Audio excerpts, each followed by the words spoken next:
this is Luuk from Rectal Smegma, and we are listening to The Bloodshed with the Vampire on Metal Messiah Radio. Hi Luuk, thank you very much for taking time out for this interview and welcome to the Metal Bloodshed with the Vampire on Metal Messiah Radio. Hey man, how's it going? Fine, thank you. The Dutch boozing gore machine, Rectal Smegma, was initially formed in 2003 by 4 guys from the west of Netherlands who set out to create brutal gore grind with a lot of groove, blastbeats and humoristic party vibe all over. The band has undergone some members changes for guitar and bass through their existence, but started 2015 with their latest and stronger lineup and also drunker than ever.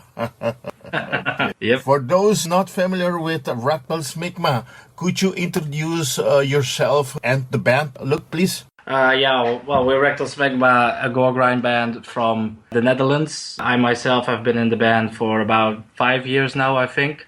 It started out as a little bit simplistic Neanderthal hoompa gore grind band, but as the albums progressed, the music got faster and more groovy, with more elements of death metal, and until the last record that we just released called Gnork, which is absolutely the fastest that we've ever done.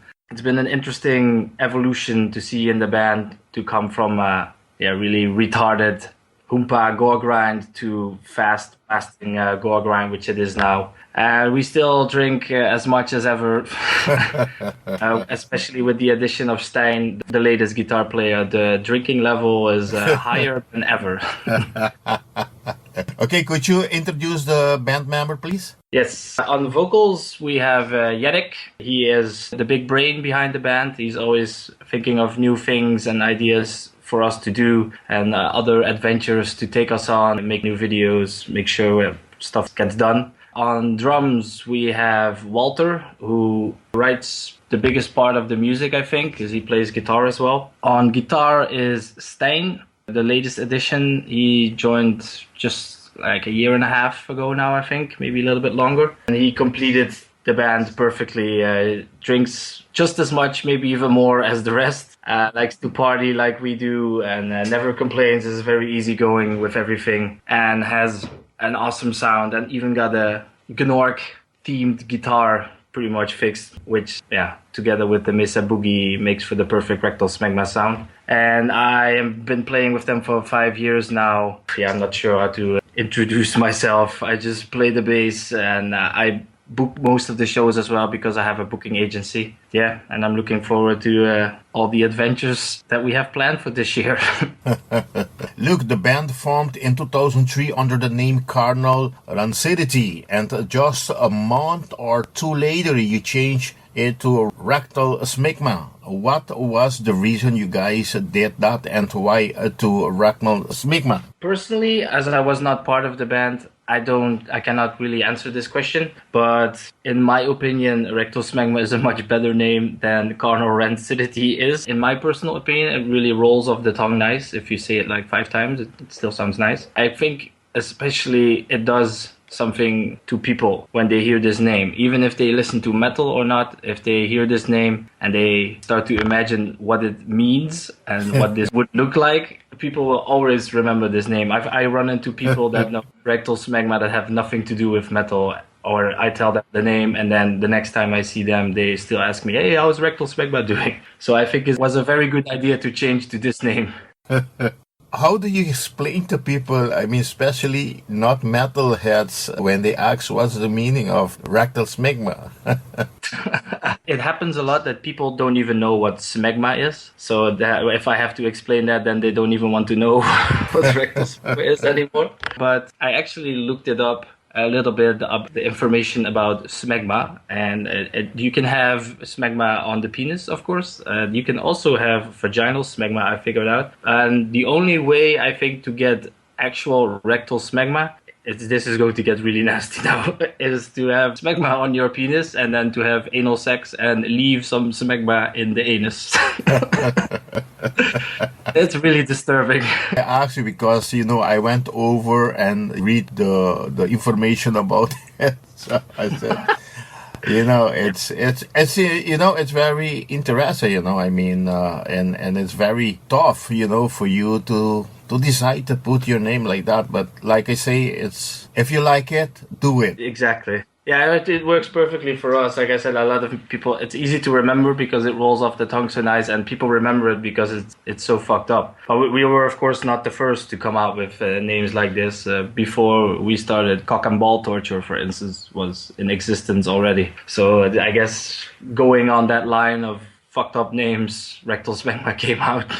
The music has undergone some changes in the meantime as well, evolving from Neanderthal porn gore grind to fast aggressive blast gore grind, like you say, with a lot of groove death metal and even some hints of punk. There are 5 full-length records released plus 3 split albums. You have made great albums like Licking a Leper in 2005, Keep on Smiling in 2009, Because We Care in 2011, and Become a Bitch in 2013. Had all these albums showed a much more experienced Rectal Smegma throughout the years, and did the band receive all the support from the record label you work with at a time? The last record is released on the new label, which is Rotten Roll Rex, which is the biggest one of the Goregrind labels out there. He pushes a lot of that stuff. Before that, the 2 records before Because We Care and Become the Bitch are on Harry Records, which is a good friend of ours who plays in a band called Grind Bashers from the Netherlands. He runs a small label, and he kind of offered us, when we did Because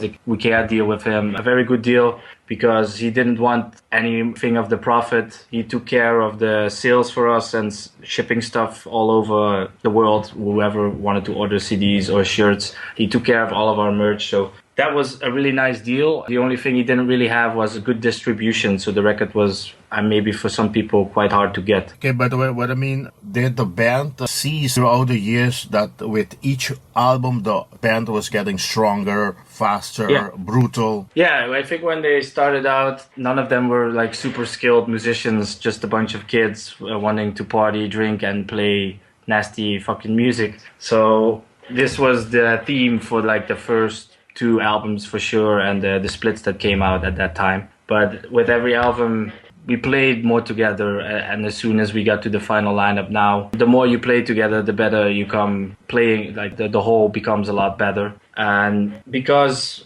especially like the really simple stuff that they played in the beginning, it gets really boring to play for a long time. And so we start to push ourselves to do faster stuff, I guess. And this kept going on for every record, especially our singer always likes to push our drummer to go faster. And then I start to push him to get his drum kit set up at his house so he can play drums every day and start to go faster. And you can hear it on the last record, is absolutely the fastest we have ever done. The band also did 3 splits, Sex, Drugs, and Rock and Roll. Experimental Les Bophonic Potri Mageddon with Portugal's Namel in 2009, with the German Goregrind for the Porn Grind Excess in 2010, and 69% of Porn Grind in 2015 with 6-pounder Tiratoma and Pussy Torpedo. How was these splits gone, and are you planning to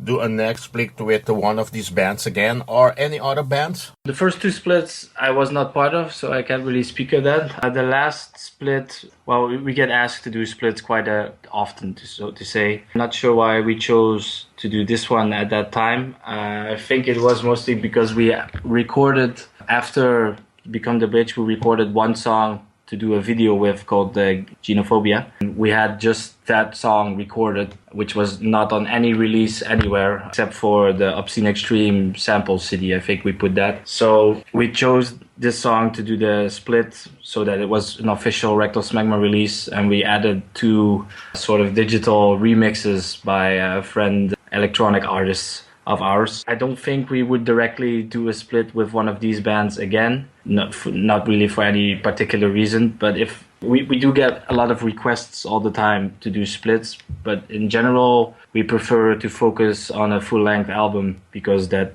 takes more time and planning and all that stuff. So I can't really say if we will do another split, but I will also not say that we will never do another split. If there is a cool opportunity or something like that, we will probably take it, yeah. What is the most you like doing these splits albums? I guess it's good to get exposed to the fans of the other band, and for the other band as well. It's just to broaden everybody's audience. And it's usually it's a cool thing for fans to have, to try to complete the collection, the Rectal Smegma collection. Luuk, the band has done different tours throughout Europe, North America, and has played well-known festivals like Obscene Extreme, Mountains of Death, All Three Extreme Fest in Austria, Switzerland and Germany, Party Song Open Air, the Mexican Brutality Fest, Neurotic Death Fest, Incubate Death Feast, Swiss Carnage Feast. 2015 was a big year again for the drunkards from the lowland, as they got to play prestigious fests like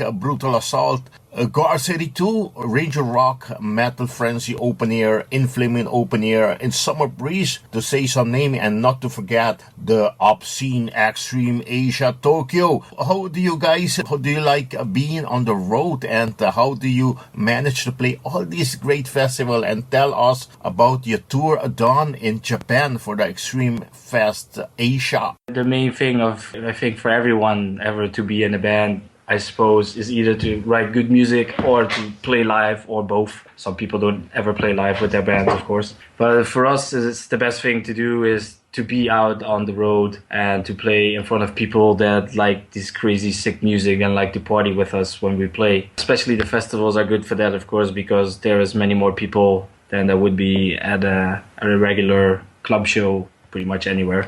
Touring is not so much our thing anymore, because as you read in the biography, we do drink and party a lot, and as the years progress, it gets a little harder to keep up this behavior. A lot of for how we get on the fests is mostly, a lot of them just ask for us. Sometimes we apply for fests as well. It's a bit of a mix. It's sometimes a bit easier for us to get on fest because I also work for the booking agency Doomstar Bookings, and I offer bands to festivals and then also Rectal Smegma, and sometimes we end up getting to play the fest. I think a lot of the big metal fests, especially the German ones, understand, well, I wouldn't say the importance, but the advantage of having one or two Goregrind party bands on the festival, because this is something to kind of break the mood a bit, because metal is quite a serious genre, I think, especially if you look at the death and black metal scene. These people take everything quite serious when it comes to lyrics and playing and all that. We lighten the mood a bit to just play some party vibes and act like a bunch of retards on the stage. We've gotten quite good at that, as you might have seen as well.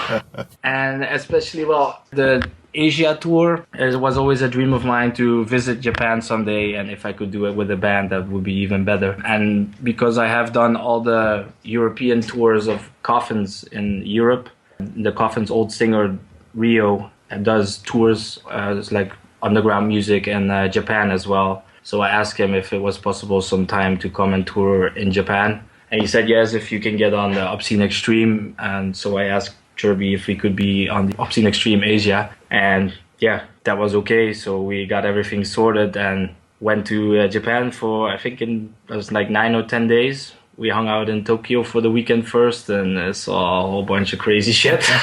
Now, when we went on the tour, as the music is still quite underground, of course, and the shows on the weekdays are hard in Japan to begin with to have a good audience, we played for quite few people in the cities outside of Tokyo. But the people that came to the show were very enthusiastic. Everybody bought a lot of merch, and the response in general was very good. And then in the weekend, we played 2 times at the Obscene Extreme Asia on Friday and Saturday. They had 2 different venues for these days. Friday was a smaller one, which was really packed. It kind of even looked like the Obscene Extreme in Czech Republic, because people were dressed up and people were just going totally nuts. When we were playing, the audience went fucking insane. It was really cool. And then the second day was a bigger venue, was not that many more people. So I think it would have been just as good if he just kept everything in the smaller venue. But it was still, to play this 2 times was an amazing experience. And even better was because of our friends of Romper Prop. who we played like a million times with. They were there to play those 2 shows with us as well. So it was really cool to be in Tokyo with 2 crazy party gore grind bands. I would love to go back. Brought the cases of Hartog Jan alone? I wish. The other guys are more Heineken people.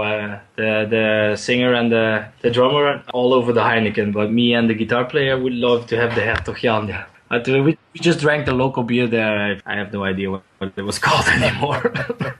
You know, I myself, I love not to do commercial for, but I love Heinekens. But when I'm in Europe, in Holland especially, I drink Hartog Jan, and you know, at the auto festival, whatever they are selling. But I saw you at first at the Brutal Assault, for the second time at the Summer Breeze Open Air, and yeah, it was 1 week. There was both great shows, and I enjoy you guys playing live. It was very great show, guys. I want to congratulate you for. Thank you very much, man. We try to entertain the crowd as best as we can, even if the Brutal Assault was a bit rough, because I think, what time did we play? At like 10:30 in the morning or something like that. It was incredibly early. It was incredibly hot. Especially for me, it was kind of fucked because I was on tour for 6 weeks at that point. I had to fly from Copenhagen to Prague and go to the festival 1 day early, receive the rest of the guys there. I barely had any sleep that night, and then we had to go to the hotel, which was like 1 hour away from the festival, and picked up next morning at 7 in the morning again to go back to the festival. I was completely dead when I went on the stage, but to see so many people come out, I got new energy from that, and we just fucking went for it and had a good time. Yeah, that's right. It was so hot there that, you know what, we kept going under the shower. So, and thank God they had this truck coming, you know, spray everybody with the water. Yeah, that was awesome. But it was a great show, guys, and, you know. Yeah, thank you. It's one of my favorites. I played with them so far. I think for everybody. There was like thousands of people there at 10:30 in the morning to see this stupid Goregrind band from the Netherlands. Like, what the hell is going on here? You guys just released your 5th full-length album on May 5th, 2016 via Rotten Roll Rex. Okay, where slim females are transformed into a musty lap to overly sexy, sensual ladies through a bright green goo, where is gargled with lumps of poo and bubbles blow by a mum and pop, and here comes the Gnork alive. Holy shit. Luuk, wow, what a great album with 70 tracks, but only 31 minutes and 12 seconds of awesome music. I must thank you for the MP3 file you sent me for my enjoyment. Yeah, I hope you like it. Man. Yeah, great. You know, I sit down, relax, listen to the whole album. You know, I really enjoyed it. Too bad that, you know, you guys are only doing like 30 minutes albums. You know, I think you should make them longer. Really? I think, well, for me personally, I like it when a band is a little bit too short because that makes you want more. If an album is too long and after half an hour you start to think like, okay, I heard enough, I think it's a worse impression to leave than when people are like, I want to see more of this band. Especially with shows as well. Like we also always play like about 40 minutes, maybe 45, depending on how much shit breaks on the stage while we are playing. Yeah, all our records are around 30 minutes with that amount of tracks. I think this one might actually have a few more tracks than usual. But it's probably because we got so much faster, so the songs are shorter, maybe. Yes, you're right, because normally you even have like 22-minute album or a 25th-minute album, right? Yeah, I think all ones actually get to that length. Okay, tell me, how was the making of this album gone, and what does this album have that you haven't done on the previous ones, and could you give the audience a brief highlight on some of the songs and the whole deal with slime females? Yeah, I think as soon as we had like in mind that we were going to try and record and release an album in 2016, I guess we had a few songs written already. Like even with the former guitar player, we had a few new songs after Become the Bitch written already. And then when we lost the guitar player, it took a while to get the new one, to teach him the new set list. And then we were finally settled and playing shows again. We continued to write new stuff. And it was already quite obvious that stuff was getting faster and faster and faster, which is something we were kind of focusing on. Our guitar player generally comes up with a complete song. He comes up to the rehearsal room with his guitar, borrows the one from our guitar player, and shows what he wrote. And in his head, everything is already finished with drums and everything. So that's a good way to work. I sometimes do it too, but I just have the bass part for the song, so I teach it to the guitar player. The drummer figures out his part, and then we take it from there. Same for the guitar player, who sometimes comes up with something, and there is also occasions where we just start to jam a little bit in practice, and somebody hears a good part, and then we take it from there and puzzle things together. And it's mostly actually our singer who is really, this is the part he likes most about rehearsing, because he sits and listens very carefully and thinks of new ideas, what to change. That way the whole album is pretty much written. For this time, I kind of insisted on going with a different studio and different mixer, because I have a very good friend here called Joris Bonus, who is he's a local sound guy actually, and he also records bands. And whenever I see him mix a band live, is the best sound that band can have generally. He's one of the best sound guys I know, and the stuff that he did in the studio is just absolutely amazing. And the job he did, he understood how to take the band and to give the band the sound it needs. That's why it sounds so thick, heavy, and slimy almost, like the artwork is. The whole title and the female stuff kind of comes from we had a song written titled Gnork, and we chose to go with that as the album title. It's really funny because the word Gnork is just a really typical local word where the drummer and the singer live, which kind of means like disgusting fat woman or something like that. Even in the rest of the Netherlands, this is not really a common word. So it's kind of funny we went with that as a title, because a lot of the old artwork, and especially like the videos that you will see and the photo shoots, we were always hanging out with like photo model girls and see style. And so this time we chose to go with the big women. The big slimy women. I think the model we have for a lot of the artwork now, she really lives up the word Gnork we all agree on, I think. For highlights of the record, I think the title song especially is really cool. Like the first times I heard it took me a while to get into it, but then when I got the whole song together in my head, it's just so much groove and so much fast blasting. Really good party song, I think. And my other favorites are probably the Goregrind Graveyard, which is the one I wrote, which is a good, a little bit with a wink to the old days when it was more like simplistic kind of stuff. I really like Slime Swine Swing as well, because it just fucking swings and blasts, and it's one of my favorites to play live. And the last song is also really fun because it's just a party song. We tend to always go into the studio and sort of write one song in the studio as an extra track. This one was written before, but just the vocals and everything were added like literally in the studio, and there were some people hanging out there that joined in for the group vocals. Even the singer of Severe Torture, Dennis, was still there after we recorded his guest vocals. He's on that part as well. So that was really fun to do. And we got Sven from Baard, I think on Foreskin Mask, doing guest vocals as well. So it was cool to have two famous death metal singers on our record too. You even do a Dutch song, a zombie Zuigtocht, je probeert wat. Especially for the Dutch audience. Yeah, I think it doesn't really matter that much how our songs are called and in what language that we sing or talk or name songs, because nobody can hear what the fuck the lyrics are anyways, since they are so distorted and nasty pretty much. So that's been a tradition since the very first record, I think. I think almost all the Goregrind bands from the Netherlands will have some Dutch titles in the stuff that they do, just to keep it funny for local.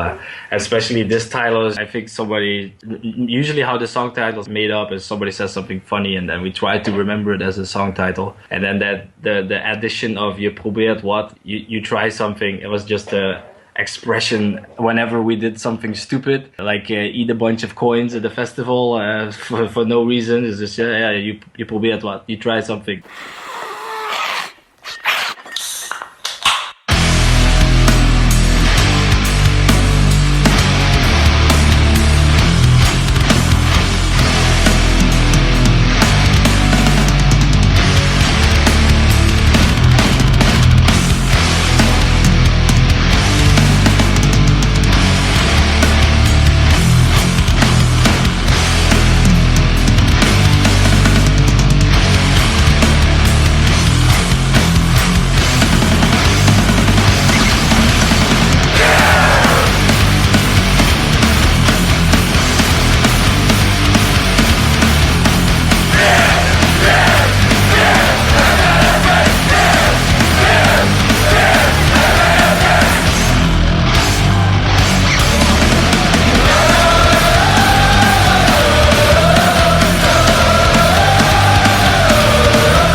After your first two albums released via Czech Bizarre Leprous Productions, switch over to the third and fourth album with the Dutch Harry Records Inc. And now for your fifth album you went over to the Germans of Rotten Raw Rex. Was there any special reason you prefer to go over with Rotten Raw Rex this time, and who did your cover artwork for Gnork? The reason to go with Rotten Raw Rex was quite simple. He had the best offer out of the labels that we were interested to work with, and that was also interested to work with us, of course. And well, the advantages of being with him is that everybody knows if you're getting interested in Goregrind, then his label is the one to check out. His distro has all the Goregrind in there that's available to get, also for merch and whatever you're looking for. He goes to festivals a lot. That makes sense for Goregrind, so he's always present at especially the German festivals with his stall, selling the stuff, and he has excellent distribution as well, does promotion and stuff. So from the DIY label of Harry before to this one was a really good step to make, I think. Who did the cover work for Gnork? Yeah, this is a friend of ours called Eric Jan. We just gave him the whole concept of, okay, we're going to name the album this, and the concept is the slimy, nasty women atmosphere. So we kind of had him freestyle something out of that. And as a few times a week, he would send over what he was working on, and then we would say, this has to be like this has to be like that. So it was a mixture of working together with him quite closely on the final artwork.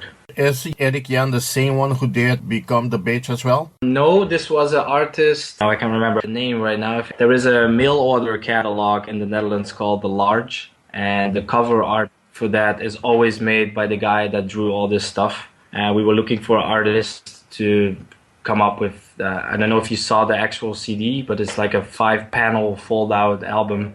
So we wanted to incorporate a few things from all the song titles, like drawn out on all the panels. And we just sent this idea to this guy like that when we finally figured out how to get in touch with him. And he executed the plans that we had in our head with absolutely perfect, to be honest. Eric Jan did do some extra work on it, I think, maybe with the layout of the actual CD, and also for the shirts that came after the CDs came out. I tried to look you guys up to get some merch there in Holland when I'm there. Oh yeah, do it, man. We have plenty. You have done many video clips in the past, and now is no exception. You already have one for a new album. Tell us more about this video clip done for Gnork, and where was it filmed and who did it, and are you busy doing another one? Gnork video, I think all of this was recorded and done way before we even recorded the album, because we wanted to have everything ready at the same time. So the guy that made it is Joost van Voort. He also did the video 2 videos ago. I forget which one that was. Oh no, he did 2 videos before already. So we really enjoyed working with him and his style. He's just really loosely hangs around. He's not super present whenever we're doing stuff, but make sure that stuff happens the way he needs it to happen, so he can get his work done. The whole thing, like almost every time, is set up by our singer Yannic. He comes up with the whole idea for the video, like what's going to happen, and then he usually writes the whole script and then talks it back and forth with Joost and come to a final plan, then gets everything arranged, all the facilities, all the stuff that we need. He makes sure that everything is there on time and everybody gets a little gift in the end and all that stuff. So he's really the mastermind behind the videos, together with the guy that actually shoots and edits it. This one was shot at an abandoned sanitarium in Belgium somewhere. There was a small portion of this building someone actually still lived, which was an artist. So that was very interesting because there was lots of hallways with pictures of naked women. So we felt at home right away. So we were literally somewhere in the middle of nowhere in this abandoned asylum. It was a really good atmosphere there. Like it looked kind of had like you were watching The Shining or something, when you walk through the hallways with all these little rooms where, well, I guess the mentally insane were held a while ago. So in all honesty, I think this is absolutely the best video that we've done, and also the one that was facilitated the best. the end result is absolutely fantastic, if I do say so myself. I do recommend you, all our audience, to go look for this video. Gnork on YouTube is a very great one. Yeah, thank you, man. Yeah, it's absolutely good for a few laughs, that's for sure. And at the moment, we are not planning any new videos, I think. Well, because after the video, the album release, the getting the new merch, etc., the band register for money is a little bit empty. Also because we just went to Japan as well, which was not cheap, and we have plans for this year to go to New York, etc., to play Useless Christ Fest. So it's at the moment nothing is planned, but if I would guess, then it will take about a half a year before our singer comes up with another idea to do a video, or which also happens sometimes people ask us if they can do a video for us, sometimes for a school project or something like that. So if that means we can get a free video, free editing and all that stuff, then we go with a chance like that. But I guess maybe half a year from now, probably something stupid is about to happen again. Okay, like you just said, you guys going to be very busy in the last part of 2016 here with live gigs, including some appearance at Kaltenbach Open Air Rock under the Eigen Fecal Party and Parisang Open Air. Then, like you say, you will fly to United States for the Useless Christ Fest in New York and 2 more shows on the East Coast. Look, you guys are really working hard in support of your new album, and how are the excitement not only for the festival to be played in Europe, but for your first trip to the United States of America? Yeah, the best thing every year always is to play the festivals, especially because as you know, it's always a good party. You meet many friends, you make many new friends, and you get to play in front of a lot of people.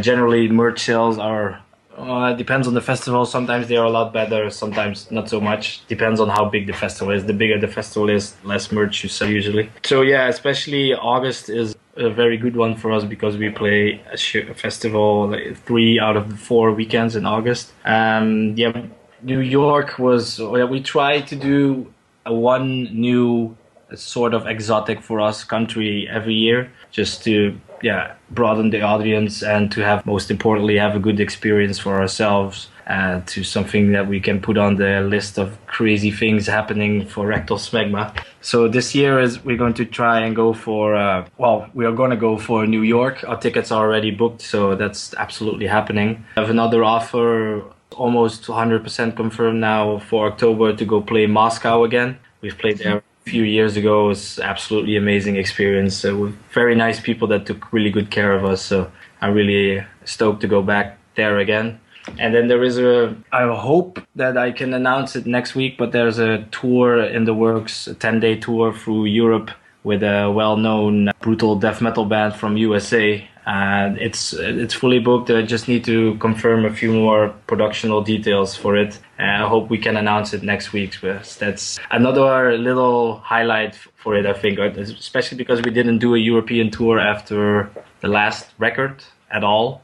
We just played fests and just one-off shows. And this time I'm happy that we are going to do a full European tour in support of the new album, as a band should. For those who don't know the band Rectal Smegma, current lineup: Yannic vocals, Stijn guitar, Walter drums, Luuk aka Baard bassist. Look, why aka Baard? I mean, I put the aka, but why Baard? It's Luuk aka Beard, so aka is also known as. When I got to know the Rectal Smegma guys like really well, it was in 2010, I think. We went on the Goregrind over Europe tour, which featured Romperprop, Clit Eater, and Rectal Smegma. It was all 3 Dutch Goregrind bands, and this was booked through Doomstar Bookings, and I was on the tour myself as driver and tour manager. And I drove Romperprop and Clit Eater, and they were in the van with me the whole time. And they just, because I have a beard, they call me the Dutch word for beard, which is Baard, so that kind of became my nickname for a while. This is even before I was in the band with Rectal Smegma, though. So that nickname stuck. I don't know if some people don't even, I guess some people don't even know my name is Luuk. And nicknames tend to change a lot within Rectal Smegma too. I think our drummer has a at least 20 by now, which not all are frequently used. Our singer has a few. I don't think our guitar player has that many yet. And my name, it's Luuk, but somebody mistakenly said Ruud sometimes, so now they call me Ruud all the time. Some people, they know you by your nickname. Yeah. They don't really know your real name. Yeah, exactly.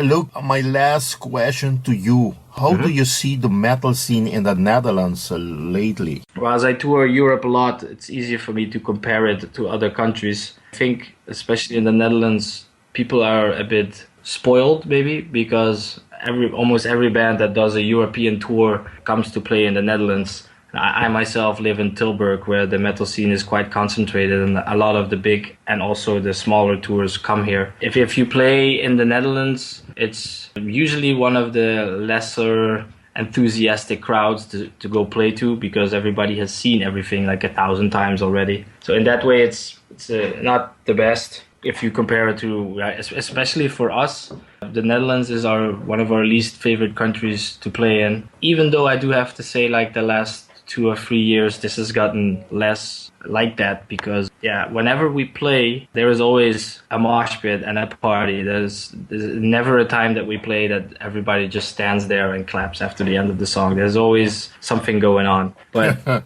a lot of the shows in the Netherlands don't really tend to be like that so much, especially if you go to straight grindcore shows. There's barely any mosh pit unless it's something really big like Magruder Grind or Napalm Death or bands like that. So in that perspective, the Netherlands might not be the best, but people do always let you know if they appreciate the band, come talk to you afterwards, and they always still do buy merch. So maybe it's just because I live here, I see mostly the negative things over the positive things. But I would definitely, if I had to choose to play in Czech Republic or to play in the Netherlands, then I always would say let's go to Czech Republic. Since you say you live in Tilburg, there is a great venue like indoor, the 013, which is a very good place. I've been there many times. I've seen many shows there, and I always like the atmosphere there. Yeah, I totally agree with that, of course. Especially in the old days of 013, when they still had the smallest stage in there, which was still ran by volunteers. They had so many awesome underground shows there. I would almost go to that place one time a week, sometimes even more, for maybe like a year straight. Now the venue is so big now that not that many metal shows are programmed there, yet the venue is programming the smaller shows in the smaller venues in Tilburg, which is also really cool. But of course there is the Roburn Festival, and before, not too long ago, we had the Neurotic Death Fest, which now is, well, it's not really one-on-one transition, but now the Netherlands Death Fest, organized by the Maryland Death Fest people, is at the same venue. And yes, it is a very professionally ran venue with good production, good staff, well organized all over. Especially if you go to those fests, you really see that, it's taken care of very, very well. And this is something that indeed you can say about the Dutch metal scene too. The way they organize stuff generally in the professional club circuit is taken care of very well. Like in Scandinavia, like in Switzerland, most of Germany is like that, but they also have a very well organized DIY scene. In the Netherlands, this is not so much apparent, I think. But you as still young musician, do you think that the young musicians can take over the scene over when the times come that the older one say we don't want to continue, we want to stop? And how do you see the future of the metal in Netherlands? Yeah, it's a rough question, but it's a fun one to discuss too, I think. As you see, generally for all over Europe, all over the world pretty much, the metal scene kind of got stuck in the 80s and 90s for the most part, because all the headliners on all of those fests tend to be from this era. There's very few bands that came after that get close to a headlining spot, let alone a headlining spot at the big festivals. So a lot of the metalheads are really stuck in the 80s and 90s, which is not so strange if you look at how many good bands came from there. And especially if you see now how many bands come out that try to sound like the 80s and the 90s, because we've seen the return of the heavy metal wave, the thrash wave, the crossover wave, up to the old school death metal wave. Everything has come back once again. So in that perspective, a lot of the young kids are playing like those folks are, but I don't think there will ever be bands that get as big as a band like Metallica or something like that, just because it's not possible in this day and age anymore with record sales being as they are. It's hard to predict the future on this one, but one thing is for sure, and that's metal will never disappear. It's the scene when you see all the people together, having fun together, way outside of anything that's controlled by anything mainstream or whatever, even though the really big stuff kind of is. It's the underground always keeps pushing forward new bands into a bigger audience. Labels are still doing that as well. There's plenty of labels that still put out decent stuff. So I don't know what the world will look like exactly if all the old bands like Iron Maiden, Metallica, even Slayer, like if all the guys from the 80s quit, who then moves to the top time will tell, I guess. I can't say. Yeah, I think we just have to enjoy them while they're still there. Exactly. Even if they are getting worse every time they come, appreciate that you can still see them, and definitely appreciate that they still take the effort to go out on the stage and entertain you for 1 hour. Yeah, like to say some Sepultura creator, it's so unbelievable. And last year they play Wacken, they play Brutal Assault, they play Summer Breeze, if I'm not wrong. Yeah. I've seen them the 3 times last year, and all 3 shows were awesome. I mean, I cannot say this one I didn't like, that one the sound was terrible or what. I mean, the musician, the sound, the music, everything was so devastating. As a band, as professional musicians, they make their living out of still going on tour. They have a really professional crew with them to make sure the sound is correct and everything on stage works like it should. But this is like, if that's the thing where the band chooses, like, are we going to do this full pro and continue to tour, continue to play the fest and make money enough to stay alive? And they made this choice, obviously, and they made the right choices apparently as well. I don't think I've seen any of those shows that you mentioned, but I can imagine that, if the stuff sounds good, then they will get booked again and they will sell merch. So okay, for everyone who has ever seen Rectal Smegma live or met one of the guys who knows they are dealing with insane alcoholics with a lust for extreme depravity, their rampage still continues. So hide your woman and alcohol supply. They come to your town because Rectal Smegma is sure to abuse all of them. yeah, that might be a little bit exaggerated, but it comes pretty close. Luuk, thank you very much once again to make this interview possible, and I will hand you over the microphone of Metal Messiah Radio for you to invite all your fans to support the bands, to buy your merchandise, to buy your albums, and to attend your concert you have coming up any part of this beautiful planet. Yeah, first of all, thank you for taking an interest in our band and wanting to interview us and pick our brains about why we are so stupid as we are. To anybody that ever comes to shows or buys merch or records, we so much appreciate it. And also, we need the money to buy beers. So please keep doing so.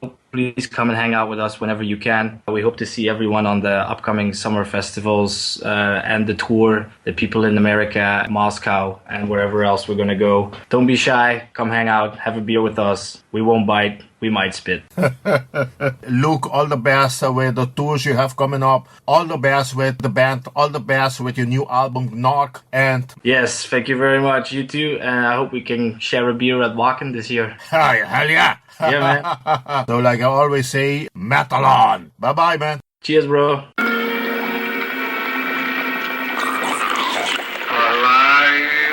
It's alive.